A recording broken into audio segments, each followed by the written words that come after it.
We're really happy to have you here. And my name is Nancy Swift, and I thank you so much for joining us here at the We Are the Medicine Festival. It's such an honor to be working with SeekHealing and doing the really important work that we're doing.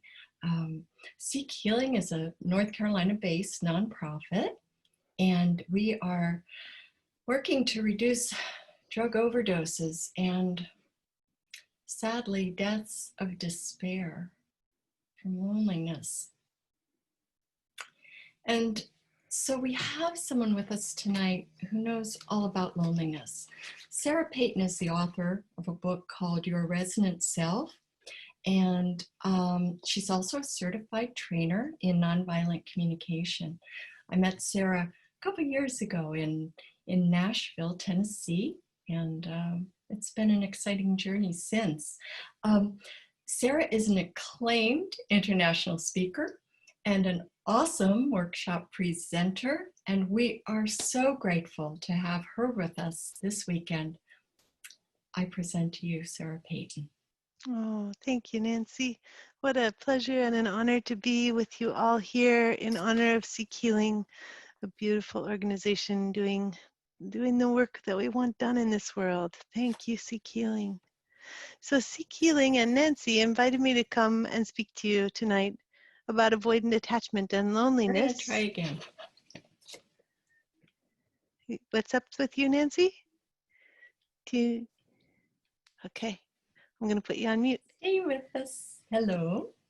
Hi. Can people still hear me? Yes, absolutely. Yes. Okay, so we need sound for Sarah. Right? Oh, we don't have sound for Sarah. How could that be? I've got sound showing up on my, Brianna's hearing me. Elena, are you hearing me? Elena's hearing me. Okay, you got me now? All right, okay. So welcome everyone. I'm very happy to be with you. SeekHealing invited me and Nancy invited me to come and present for you. And I love SeekHealing and love the work they do in the world. And so thank you for being here also in support of them.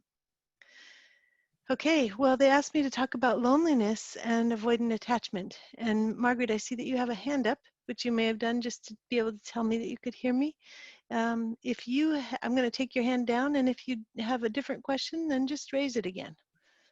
Then we'll come back to you. So today we're going to be talking about loneliness, and I'm very good at understanding loneliness, and it's been my life journey. I didn't even know that my life journey was a journey of loneliness until I began to really learn the interpersonal neurobiology, the relational neuroscience, that slowly and surely revealed to me that not only was I lonely, I had never actually known what it was like it was inconceivable to be accompanied with warmth. So this is the journey that I wrote about in the book that Nancy told you about, and part of the journey that's in the next book. And one of the most wonderful and radical things as we go through this material, I have slides for you, is that we get to love our avoidantly attached selves. We get to love our lonely selves. We get to put our arms around ourselves and say, of course, this has been your experience.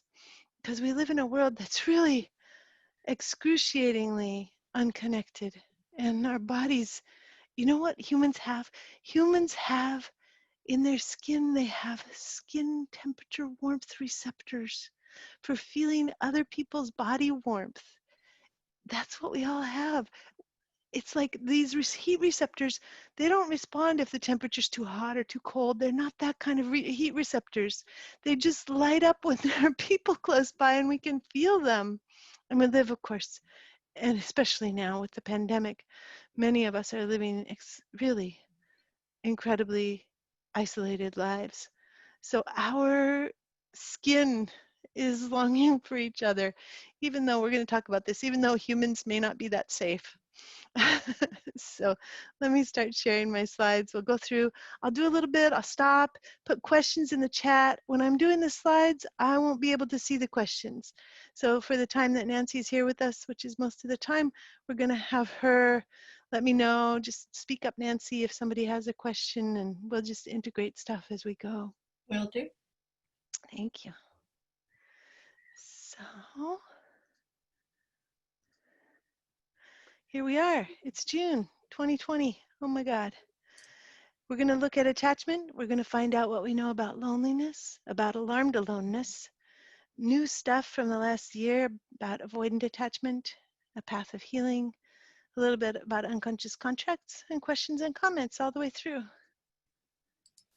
So first of all, what is attachment is our big question, and in particular, what is avoidant attachment? You see that we have a securely attached figure with her arms out to the world. We have an avoidantly attached figure turning her back on the world. We have an anxiously attached figure really worried about the world. Every time that we have an emotional experience that makes sense to us, some other human has held it with us. We make sense to ourselves because other humans say, oh yeah, that so makes sense. Of course you feel this way. Someone has, I love this word, that's why it's in my title of my first and second book, resonance. Someone has resonated with us. This means that if my body were a cello and your body were a cello and life were playing some sort of music on you, like the music of getting in a car accident and having to deal with being late to work and having your boss yell at you. This is a music that life is playing on you. And here I am, your friend, and my body's responding. My body is responding to what's happening to you. And my body's going, oh yeah, of course that was hard. And it's what happens with cellos. I have a cello right here. What happens with cellos, if you have two of them and you're playing one, you can put your ear very close to the other. The other that's not being played is actually vibrating, toning with the same notes that the cello that's being played is having. And our human bodies are like that. But when we're little, it can be overwhelming to have our human bodies be like that and have nobody around to catch it with us. And then, of course, what happens is that we have to learn to turn off our cellos. So we're in this world where everybody has turned off their cellos. Everybody has muffled them and held them and grabbed them so that they won't resonate. We've stopped breathing into our cellos in order to be able to manage the intensity of what's going on in our world. So sometimes humans do not hold our emotional experiences. Humans can dismiss our experiences, ignore them, turn away from them, co-opt them, be overwhelmed by them, try to fix them, or even become angry that we're having an emotional experience. Each of these different ways of responding contributes to our overall expectations about how our relationships are going to go for the rest of our lives. So here we are, little kids, we cry, our mom turns away, we're like, heck no, that's really painful. I'm just going to stop crying. I'm just going to stop being sad. So attachment is this big pattern that we're in all the time. The way that our brains and our bodies understand and predict relationship and how we expect that we need to behave in order to be in relationship with our important others. Do we need to hide our sadness? If we stay angry, will they stay out of depression? If we are afraid for them, will they be able to function and not have to feel their fear themselves? There are so many options, human to human, about how emotions travel through us. And the more that each flavor of emotion we have has been resonated with, the more securely attached we are. So paradoxically, secure attachment both creates the neural connections of self-holding in here, inside of our brains. If you do this with me, then it'll be slightly interactive instead of just presentation. So here's your arm, and this represents your spinal column. And then coming up to the base of the palm of your hand, that's the brain stem back here. And then fold your thumb across. That represents the middle area of the brain that's called the limbic system. And many of us have heard of the amygdala, the fear organ. Turns out it's every emotional organ. Our amygdalas, we have two hemispheres. Our amygdalas are right in there in the limbic system. And if you gently fold your fingers, gently, gently over your thumb, and nestle and hold your thumb, that's a representation of your brain holding you. This is how our brains can learn to hold us. And what really is happening is that every time this happens, it actually means that somebody or something else has given us a sense that we make sense. Every time somebody says, of course you're scared, of course you're mad, then new neural connections are being formed, physical neurons right in here that go in between these two places, and they make a little joining, and they go, oh, I can hold you, I know you, you are my emotional self. Yes, you are welcome, here you are. So here's what it does to have secure attachment, to have somebody. Now, a lot of us don't have people, so I just want to name it right away. This can be companion animals. Sometimes my cat comes and licks me when I'm crying, or my dog will put her head on my knee when I'm upset. These are our animals accompanying us, and they are saying to us, you make sense. And they, with their care and their warmth, are also helping us build these beautiful neurons. Places in nature can do this for us. I think in many ways books did this for me when I was a little girl. That the books that I read said to me, oh, you make sense. I could find myself in those stories. I think most particularly in Alice in Wonderland because it was so surreal and my life was so surreal. Okay, so creates the neural connections of self-holding, but also, and here's the very interesting difference between secure attachment and avoidant attachment, and that is that when we have a sense of being able to lean into and trust the world even a little bit, then it makes it natural for us to reach out for support. Avoidant attachment, the experience of being alone in our childhood, the experience of trying to do this all by ourselves without anybody holding, with just books holding us maybe, that means we're not going to reach out to humans. We're not going to think humans are reliable enough to reach out to. They may have been very unsafe, and that's true. So, because this hand, this other brain that's holding a securely attached child, is invisible, it looks like securely attached kids are self-reliant. So all of a sudden, humans decide, oh, I want my kid to look like that. So that means I need to step away from them and let them try to figure things out on themselves so that they will be self-reliant. It's a huge, huge human problem. It leads parents and society to believe that kids should be left alone to figure things out so that they will look like that, so that they will look self-reliant. Like this book, Raising Self-Reliant Children in a Self-Indulgent World. Do you think in this book that they go in and accompany? No, they don't. They're like, the kids need to figure it out on their own. So it's almost like, and this picture shows this, it's almost like when we're avoidantly attached, instead of learning this with the secure attachment on the left, we're learning something else. We're learning, let's muffle ourselves so that we don't have to feel all that shit, and we can just make it through day by day all by ourselves without anybody with us. Then we've got anxious attachment with the sweaty hand, and we've got disorganized attachment, which shows that, kids get beat up. There's trauma. There's emotional trauma, there's physical trauma, there's the trauma that comes from having addicted parents, from having parents with mental illnesses.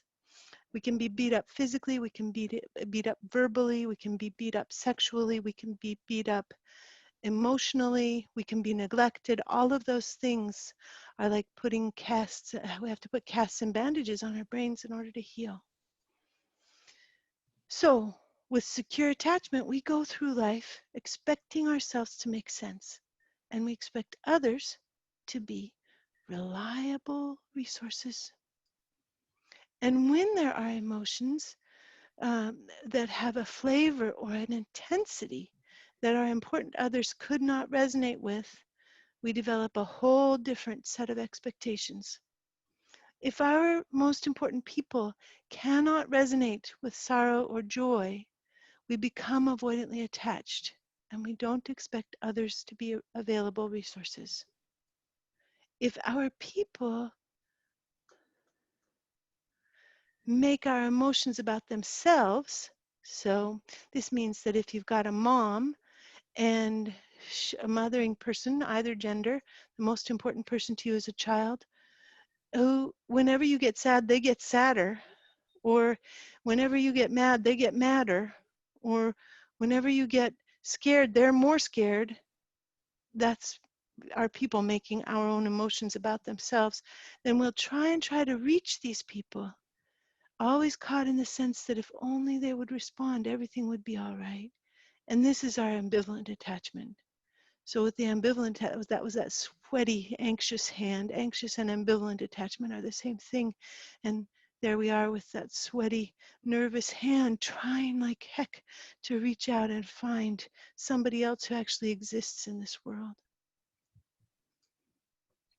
So this is important. All of this means that all of the important emotional experiences we have had, the ones that no one has ever resonated with, can remain stuck in our bodies for decades, like traffic jams. The emotion can just stay stuck. And this gives us a sense of ourselves as unchanging, static, and possibly stuck.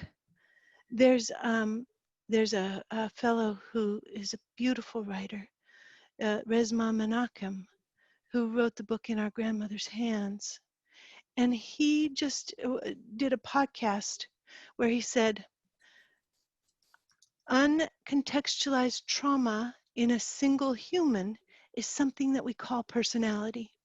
Uncontextualized trauma in a family system we call family, like a family culture, family something or other, family spirit, family legacy.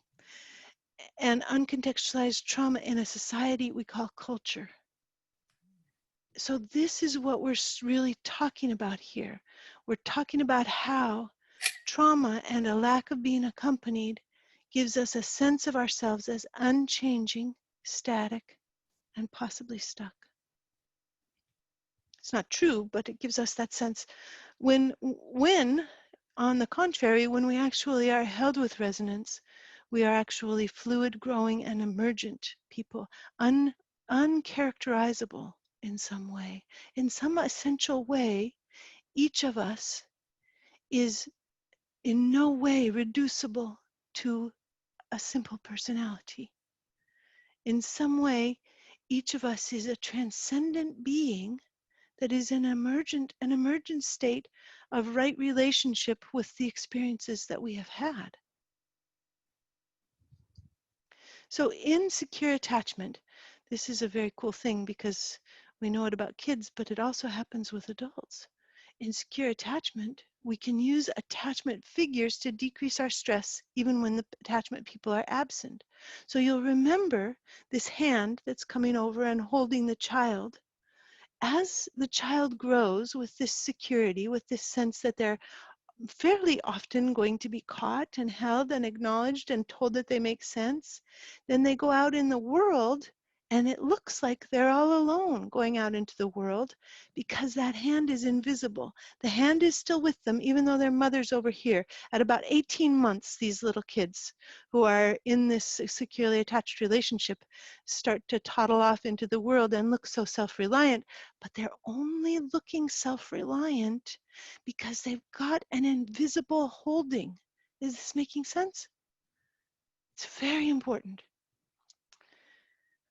So what happens for the little one who's got this invisible hand with them going out into the world is the little one doesn't have to pull on their cortisol resources, their stress resources, to survive little speed bumps in life.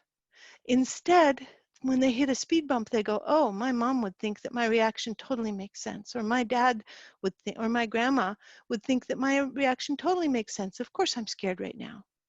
That's what's happening without a child even knowing it inside the securely attached child's brain. Now, what's so cool about this is that so here I've met Nancy. Nancy's been a lovely, responsive person to me. And I go into the world and I can think of Nancy. I can hit a speed bump, even though Nancy is not my mother. She's been kind, she's been resonant, she's been present. I can go into the world, I can hit a speed bump, and I can go, oh, I remember Nancy. If Nancy were here, she would say, of course this is hard. So we learn to be able, do you see, the more securely attached we become, the more willing we are to call on people. I always love to ask this question, are you willing to be loved by humans? Because humans are not particularly reliable, or at any rate, the humans I know are not particularly reliable. And the humans that I know can be cranky and forget things and not do what they said they were going to do. Do we get to love them anyway? And do we let ourselves feel loved by them? Even if they're a little avoidant, or if they're disorganized, or if they can't show up when they say they're going to, do we still love them? Do our bodies still love them? And do we still get to feel loved by them? It's such a good question.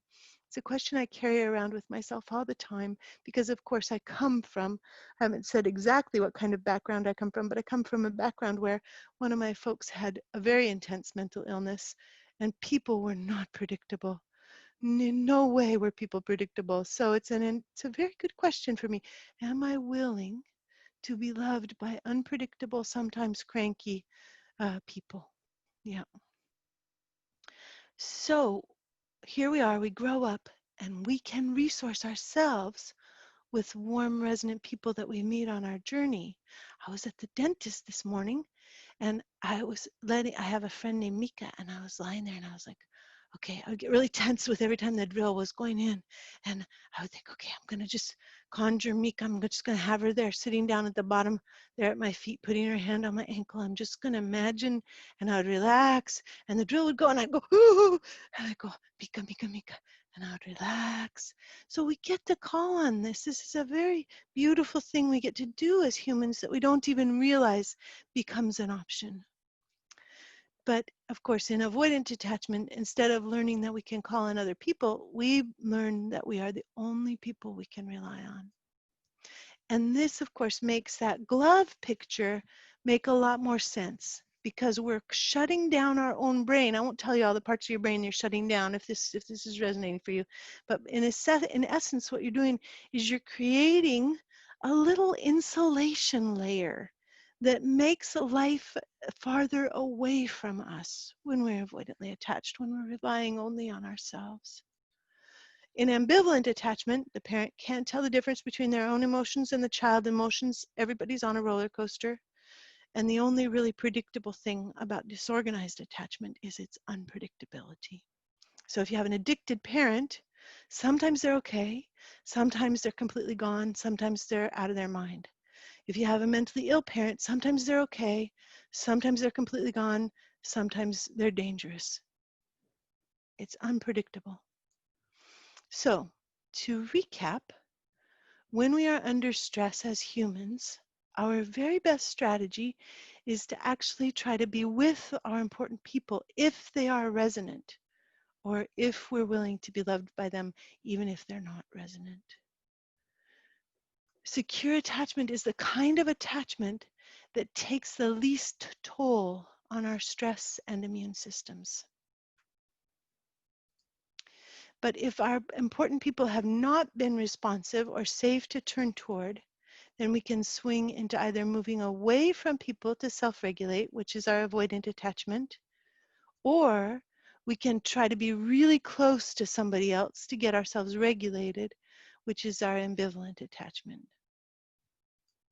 And we all have all of the attachment styles, just in varying percentages.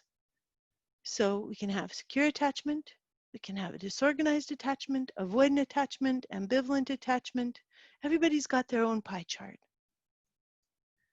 Okay, we're going to stop there for a little minute. Just catch any questions or comments, find out how you folks are doing with this material that I love so much. I'll stop the screen share.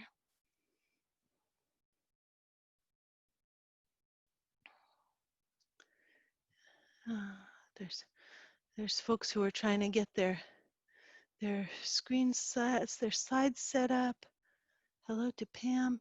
Christy says family traits. Oh yes, beautiful. This the book in our grandmother's hands. Oh, my grandmother's hands. Rasma Menachem. Thank you very much, Pam. Yeah. Okay. Great material. Love this. Anybody sitting with a question? It has upset me. 2 psychotherapists crapped out. Yep. If they crap out, then whew, all those neurons that we were building, where they were holding us, get wiped away. Yep, yep. Varying percentages, Melanie asks, and is that permanent? Nope, it fluctuates and changes. If you just hit a time with a lot of trauma, if we get involved in a domestic violence situation, if we get into a relationship with an addict, those kinds of things will make us less secure. We'll see our insecure pie charts get bigger. All the healing work that we do, though, will take us to make the secure attachment part of the pie chart bigger. So we're constantly in a relationship with our own attachment styles, depending on how much support we've had and how much trauma we've been living through. The good news there is that once you do the healing work to come out of insecure attachment towards secure attachment, you become more resilient. We're actually more resilient as healed people than we would have been if we started out with secure attachment from the very beginning. Learning the pathway of healing from trauma, it's like it puts a scaffolding in place, a kind of a ladder that's always there that we can always get back on if we get knocked off a little bit or knocked down into our trauma places. We can grab that ladder and start. We know the way. We become more resilient. So it's very beautiful.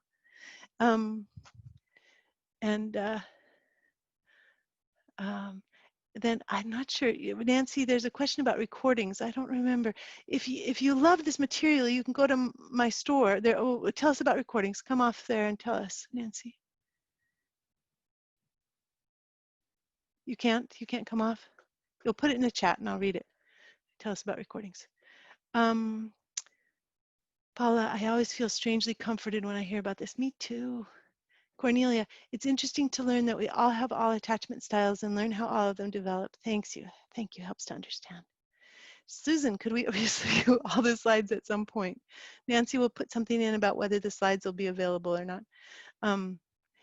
Yeah. If you love this material, if you're going, oh my God, then come to my website, empathybrain.com, all one word, empathy brain. So at different times in our lives, the percentages change. It's like learning that repair is possible. Yes, Melanie, yes. Todd writes, what are some ways intentionally healing our attachment look like? That's in the last part of the slides. We'll get there. Jennifer, but I distrust all human institutions. Jennifer, I'm betting you have very good reasons to distrust all human institutions. We may need to be in a very focused way just with ourselves and just with animals and nature for a while to heal. David writes, I find in different situations and with different people, the state of attachment will fluctuate as well. Yep, absolutely, David. Thank you for mentioning that. And Charles right, I think the percentages can change because healing, repair, and neuroplasticity is possible. The brain can change. Yes, yes, Charles, yes. Nancy says the recording will be available. Jaya writes the name of the website, empathybrain.com. Jennifer writes, these recordings will be available for free download to everyone tomorrow here on the event website. Brian writes, do you think it's a bad idea for a disorganized person to be in relationship with an avoidant person? Curious what strategies you have for healing disorganized attachment. Well, this focus was on avoidant attachment, so I don't have all the disorganized slides, but basically what happens with grown-ups is when we get into relationship, it changes us. If we're avoidantly attached and we get into relationship with somebody who's securely attached, it takes about 5 years, and then we start to show up as majority securely attached. Little kids, it only takes a year or two if they've been adopted and they came out of difficult circumstances and they get a securely attached family. Their attachment style changes faster because their brains are growing faster than our grown-up brains. What happens with disorganization is that it pulls everybody out of security, and we need help. So if we're disorganized, and I am, and I do get help all the time, but I need it, you know. It makes it much better for my family, right? If I'm getting help outside of my primary relationships, then my family is going to do a lot better. So we need third parties. We need everything we can get when we're dealing with the trauma bubbles, because they're intense and they're real and they're important and they need to be healed. But we can't do it all alone for just a partner. I mean, I've tried before. You get a certain point, you get a certain way, you love those people very much. If we're still doing it, we're still doing it. It's the right thing. So less bad idea, but more like what research shows us, Brian. Simone says, I think I used to intensify my son's emotions, so I made it about me because his struggle made me anxious. So much shared reality, Simone. I was just doing this yesterday. Bridget, thank you for sharing. You had a seriously mentally ill parent feeling not so alone. I bow, Bridget, to us, to all of us. And Jennifer writes, which recording on Empathy Brain do we look for? And Jaya, if you're here, go ahead and type in the name. I think it's Healing Loneliness and Avoidant Attachment. But you'll have access to these slides and they're the same. So look at the other things that aren't loneliness and avoidant attachment because you're getting a lot of that here. Simone, I don't think I was mentally ill at the time, but was lacking support. Makes total sense, Simone. Charles, I have trouble reaching out even when I would like friendship and support. Me too. Lynn, what happens if you stay with a disorganized person? Well, if you've got the support of like a 12-step group or SeekHealing, then you know, I mean, I think it can be incredible to be with anybody. But it can be also really painful and hard and lonely, so we need support. Vivian, how can I break the patterns handed down to me? We'll come to that. And Jennifer writes, my husband was good for me, but even then, not enough. Yeah, that'll happen. Simone writes, the irony is I've studied attachment in babies and raised him in accordance with what I knew until he began going to school and problems arise because of a learning difference. Now he's a teenager and rejects me. Yes, yes, yes. It so happens. Thank you for your questions, for the interaction. I'll just keep kind of going at speed. I see that I was a little bit ambitious. 1 minute here. Let's go on and learn about loneliness. What we know about loneliness. Loneliness or social isolation is a health problem all over the world, everywhere in the world. In January of 2018, the UK became the first country in the world to appoint a minister for loneliness. And loneliness does more damage to hearts than smoking does. And loneliness disrupts our sleep. Loneliness and avoidance are not exactly identical. When we're avoidant, we often don't even know that we're lonely. But people who feel lonely tend to feel rather than feeling avoidant, people who feel lonely tend to identify what they think is self-disgust, which is actually loneliness. It's like we turn against ourselves when we're too alone and we begin to feel self-disgust. And then let's talk about alarmed aloneness too, because it's a really important concept. Self-warmth takes us into being engaged with others socially. It's much easier to be with others socially when we like ourselves. Our nervous system has three actual states. This is Polyvagal Theory from Stephen Porges. Our nervous system has one state of social engagement, one state of activation, and one state of immobilization. You've probably heard it referred to as fight, flight, and freeze. However, this implies that we're only activated when we're angry or we're frightened. So if we say it's fight, flight, or freeze, then we're leaving something out. We are also upset when we have been left alone or we have a sense of abandonment. Children go into alarm states when they are lost. They are not frightened and they are not angry. They're alone and they're missing their people. There can be elements of being angry, there can be elements of being frightened, but the main thing is alarmed aloneness.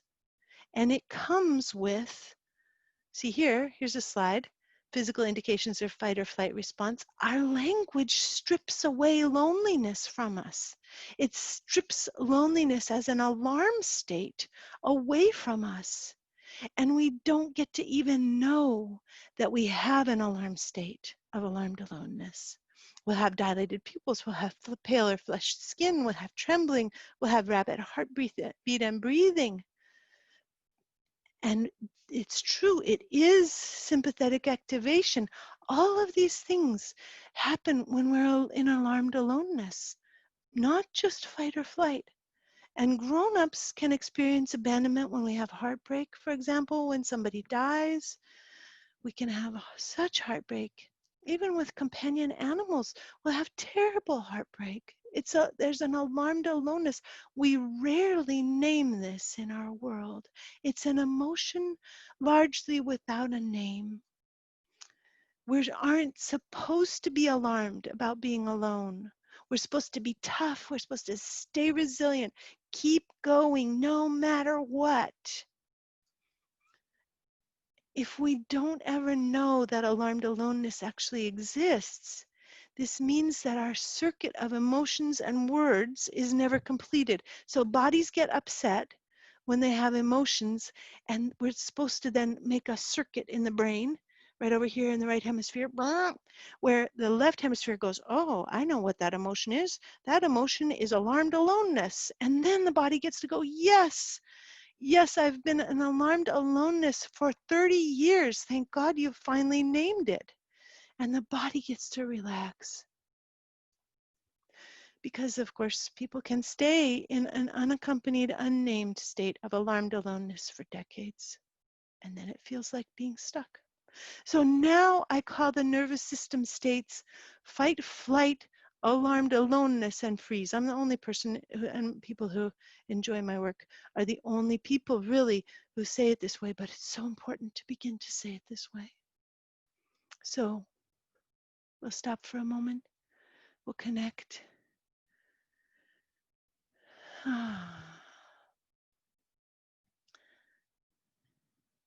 Oh, thank you for the love. Wonder if there's anything else that wants to be said before we go to our next piece. Is this making sense? Am I making sense? I never know. Thank you. Alarmed aloneness makes sense of what I've been feeling for a long while. Thank you for the love, Nancy. Diane says, yes. Charles says, breathing helps so much, Charles. Ashley says, yes. Judith says, finally. Megan says, yes. Oh, good. Brian says, yes. Very, very good. Okay. Okay. Can you make Jaya co-host? Yes, I can. I can make anybody co-host. Oh, I guess not that way, though. I have to find Jaya.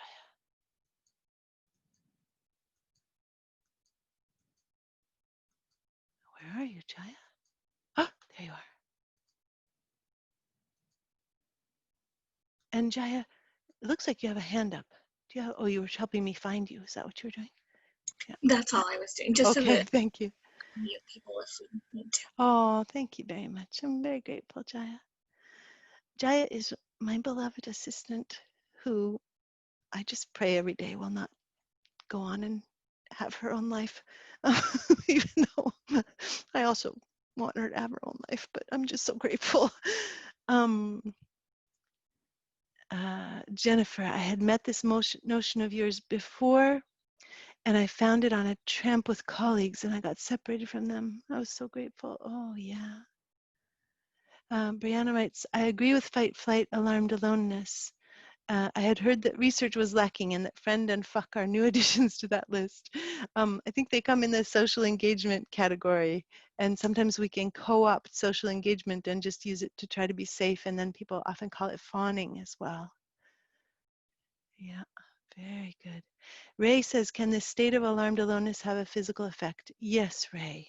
It can make us stop breathing, can make our heart rate increase, can make us panicked, unable to focus, unable to think, elevated heart rate, sweating, impossible to settle, always agitated, always worried. It can be a component in ADHD. It's a huge component in our addictions. I wonder if that was helpful, Ray. You can ask me if there's anything else in particular that you were thinking of. Yeah. Melanie, is naming it enough to complete the circuit? Melanie, you have to check with your body, because it may be that you need not just to name it for yourself, but you need resonance from someone or something else. You may need, I mean, I think oftentimes we're completing these resonance circuits with our higher power, possibly if we have a sense of higher power, as well as maybe like, you know, having a partner, a resonance partner, or I think oftentimes people meet us with humor in ways that can be really sweet and let our bodies relax. If it's not enough to name it ourselves, we may need help naming it, so that we have a sense that not only do we name it, but it's also really understood. And Antanas is saying, putting words to this is helping my brain come out of the wordless state. Thank you.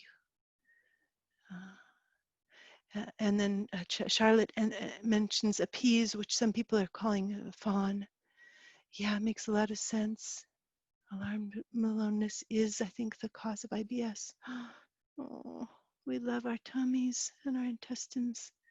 Dia, can alarmed aloneness cause body pain? Absolutely, absolutely, especially, interestingly enough, non-specific body pain. The pain circuits light up with alarmed aloneness. And can we relate, Pam says, can we relate fight, flight, alarmed aloneness with the idea of social engagement, activation, immobilization? Thank you, Pam. So social engagement is where we feel safe and we're connecting and our faces are alive and our voices are alive. Fight, flight, alarmed aloneness is the movement into activation. And then the freeze can be a frozen state of fight, flight, or alarmed aloneness. And Deanna writes, please give a succinct definition of alarmed aloneness. Alarmed aloneness is the emotion that we experience where we are urgently and desperately missing someone or something. And Ray, can a chronic state lead to loss of libido, weight dysregulation, migraine, and other such manifestations? Absolutely, Ray. Name it to tame it, say Matthew and Kat.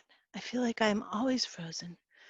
Ashley, I just want to bow and acknowledge the trauma that we can carry, because the trauma freezes our bodies.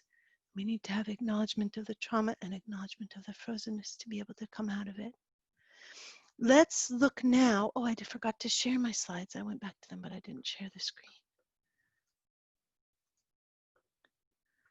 Bye, Nancy. Thank you for helping us.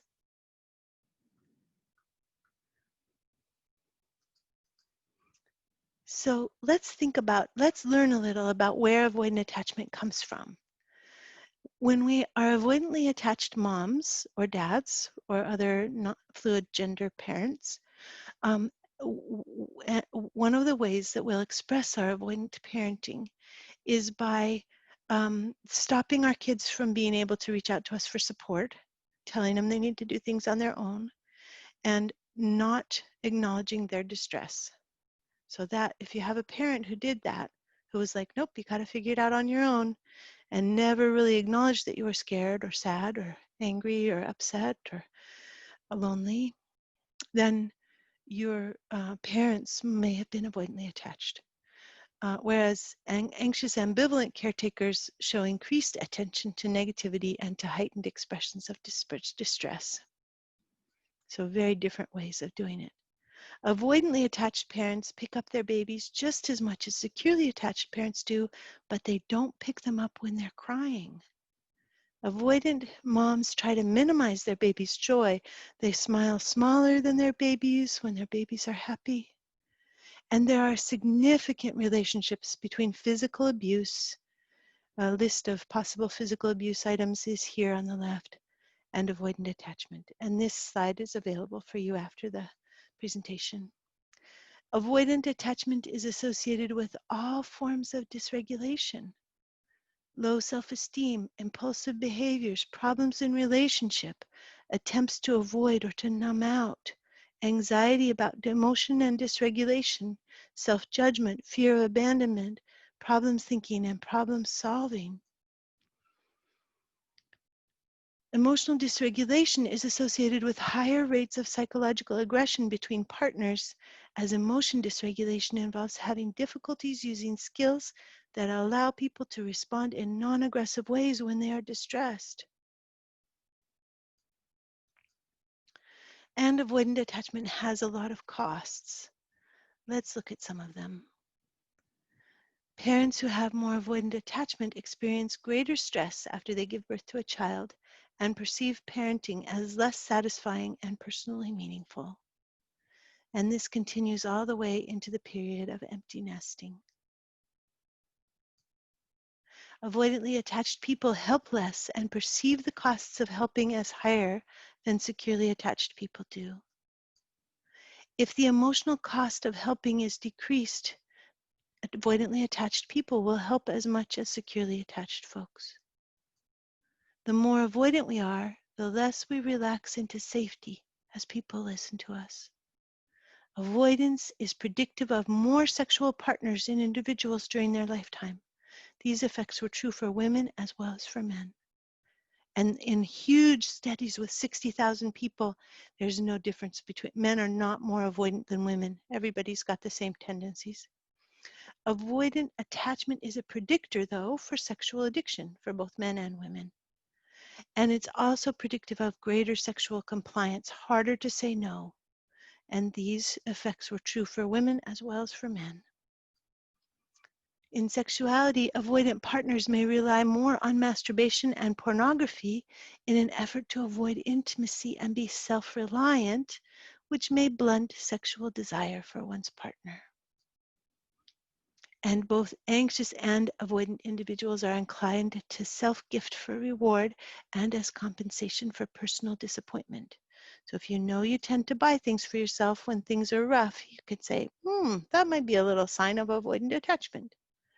When we are avoidantly attached, we see the world as either bad or good, and we expect that we and others will be manipulative and out for what we can get. We are more likely to believe in conspiracy theories, and our inability to reach out for support leaves us with negative health impacts, especially in regard to serious diseases like cancer. We are more likely to experience imposter syndrome, and we'll have more negative beliefs about others' benevolence. We'll have lower marital quality, and we have heightened loneliness. In avoidant attachment, teens often perceive high conflict in the family, while the avoidantly attached adults believe that the conflict is low. So if you were a teenager if you were a teenager in your family and you thought, gosh, there's a lot of conflict here, and your parents were like, what are you talking about?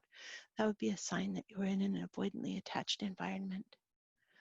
Avoidant folks experience more distress following union than separation. This is really important for all of this. This is where separation elation comes from, where you feel so relieved when the person goes away, and then it's so hard to get back together. This is a sign of our avoidant attachment. We get to be very loving and gentle with ourselves in that experience.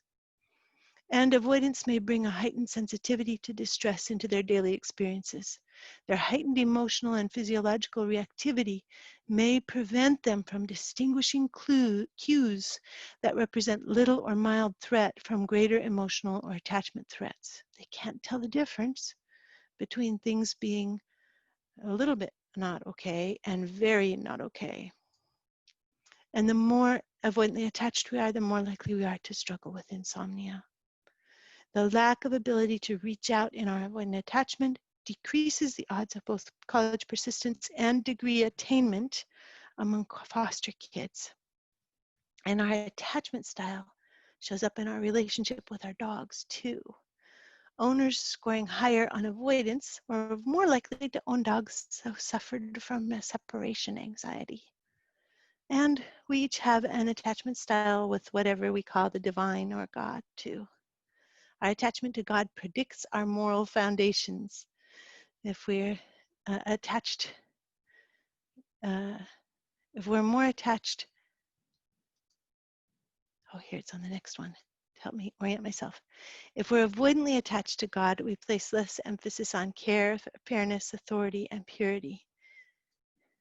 If we're ambivalently attached to God, we have a sense of loyalty and betrayal, authority and subversion, sanctity and degradation. If we're securely attached to God, we have a sense of care, liberty, fairness, and a sense of the ways that these things can unfold also in the realm of the divine. Our anxious attachment more than our avoidant attachment predicts our alcohol dependency.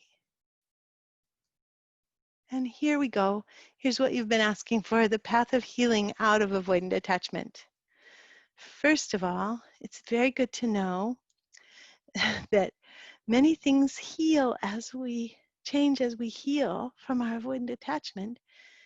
And one of the things that changes is our epigenetic profile. So here's a twist of DNA, and around the DNA is a protein sheath where the methylation markers are. And when we heal, this is wonderful new research just came out last year, when we start to heal our PTSD, when we start to heal our attachment dysregulation, when we start to heal our loneliness, we start to change our methylation markers. And so many things get better. Our immune system gets better. Our capacity to deal with stress gets better. Okay, And we can, yeah, Jaya. there's one quick question. Sure. Melanie says, so making mountains out of molehills is a result of avoidant attachment? And that's a question. It can definitely be. Absolutely, because the avoidantly attached person doesn't understand that this is just a little thing. Yeah. Thank you. So we can heal in our one-on-one work, like with therapists or in groups of different kinds. And we can heal on our own. We can learn, as we have been doing today. This is a beautiful step towards healing, learning the relational neuroscience, because what this does is it gives us like solid ground to stand on. We're like, okay, no wonder I'm like the way I am. Of course I'm like the way I am. And gosh, I've done an awfully good job surviving what I have survived. And here we are, me and myself together, looking at the world going, okay, the world makes sense. I make sense. This is just a lovely thing for our brains. It gives us so much traction. Another thing we can do is to begin to nourish the permaculture garden of self-warmth. And we have a website. Jaya, will you put yourresonantself.com into the chat? We have a wonderful website that has guided meditations which you can download for free, that are all about starting to nourish our own garden of self-warmth in our brains. We can come to terms with unconscious contracts. We'll talk about those in a moment. We can become willing to be loved by humans. That's a huge one. We can notice ourselves loving and being loved. And we can develop a rich affection for our avoidant selves, which is so sweet and so radical and so secure. Like if we put our arms around our avoidant selves and go, "Oh, Sarah, of course you're avoidantly attached, and I just love you. You've worked really hard to get where you are." Then there's this funny melting that you can almost feel inside yourself that starts to change everything. So here, let's talk about unconscious contracts. I have 5 minutes. Some of the unconscious contracts that we hold in our avoidantly attached places are, and this is really important. I'm actually going to stop the share for a moment and talk to you so I can see somebody's face maybe. Okay.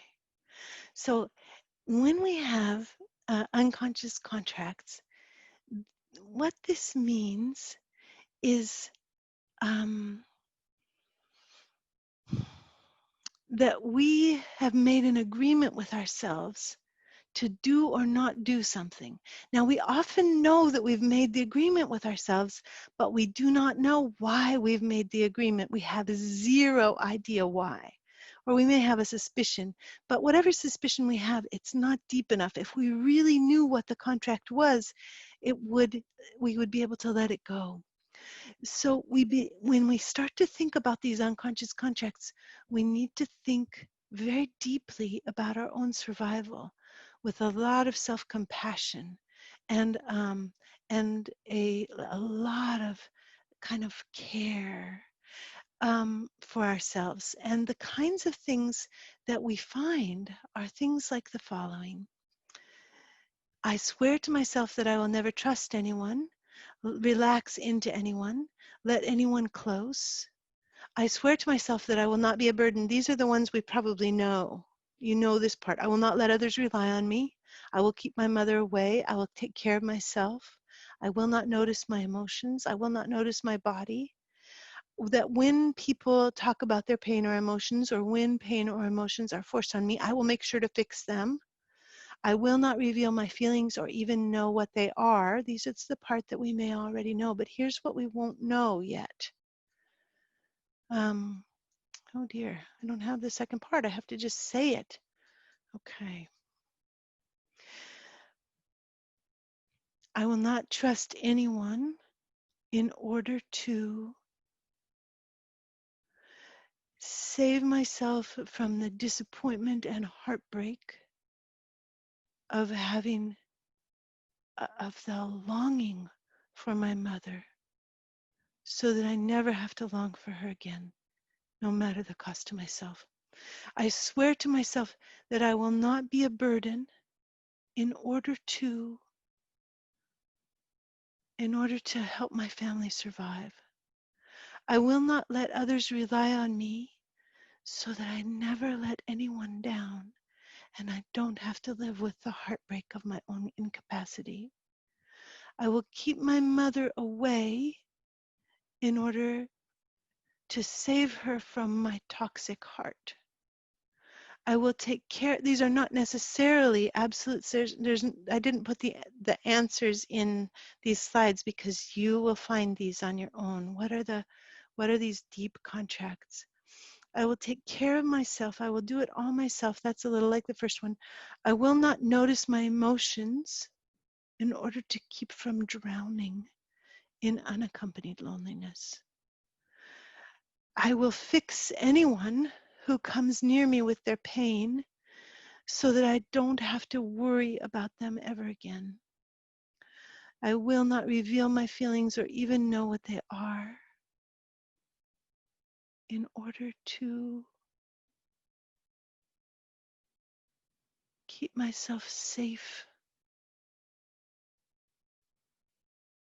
from rage or terror. And these contracts are contracts that we make when we're tiny.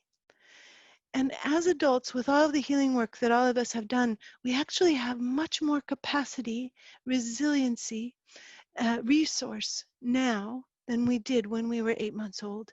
These contracts come from early times. Our attachment patterns are in place actually by the age that we're 4 months old. Our attachment patterns, long before speech, are already in place. So these are the contracts that a lonely baby is making.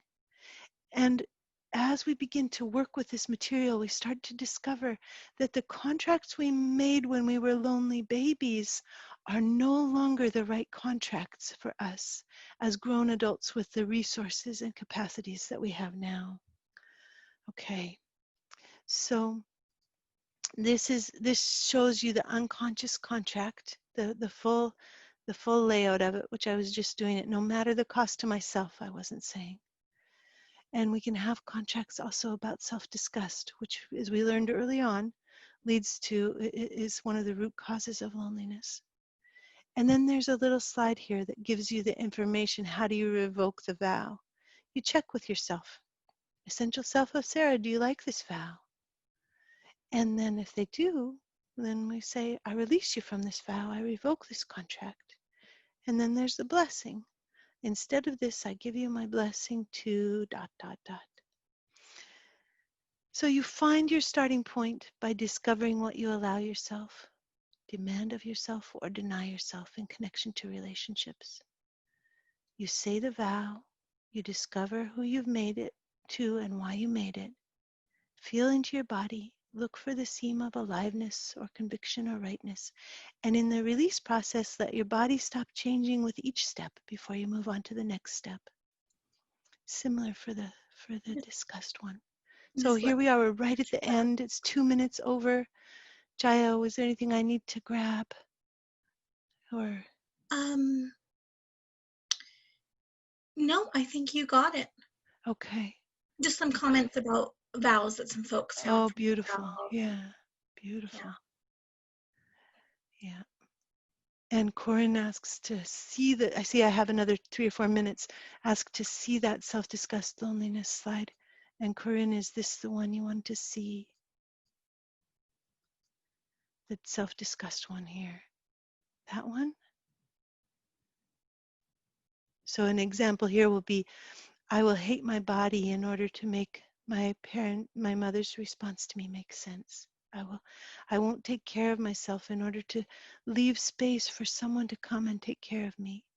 I will blame myself for everything in order to make sense of this insane and toxic world. These kinds of things are what are there.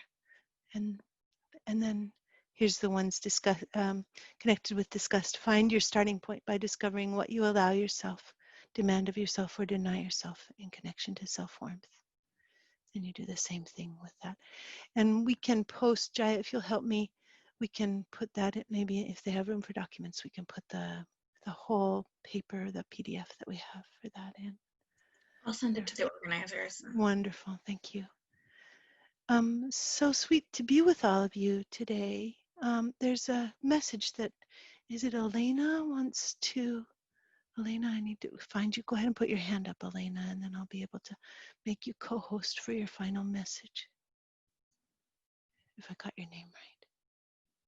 Yeah, there you are. Ask to unmute. Thank you, Sarah. Thank you, Elena. Thank you so much for being here and for presenting that, wow, really, really important presentation. I'm happy I was here to listen to it.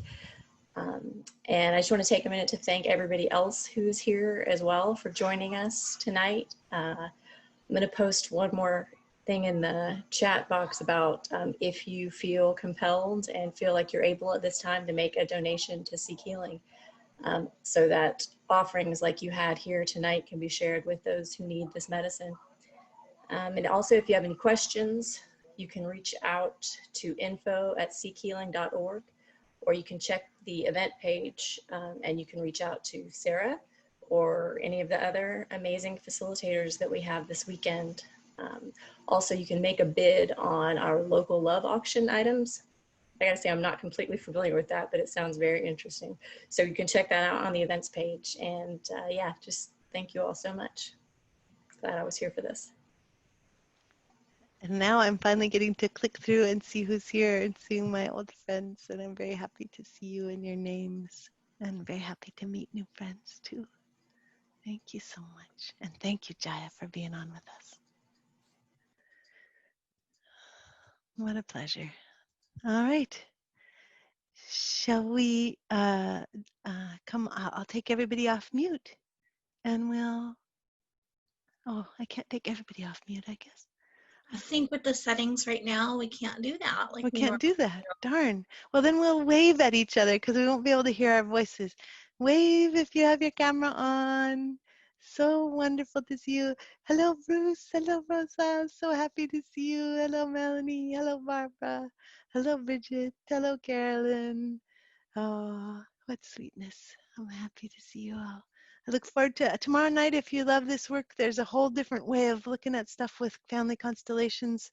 And I'll be on at 9 p.m., which is kind of late East Coast time. It's after my bedtime, but it'll be good for me because I'm on the West Coast. So it's 6 p.m. for me. So, all right, my dears, see you tomorrow possibly.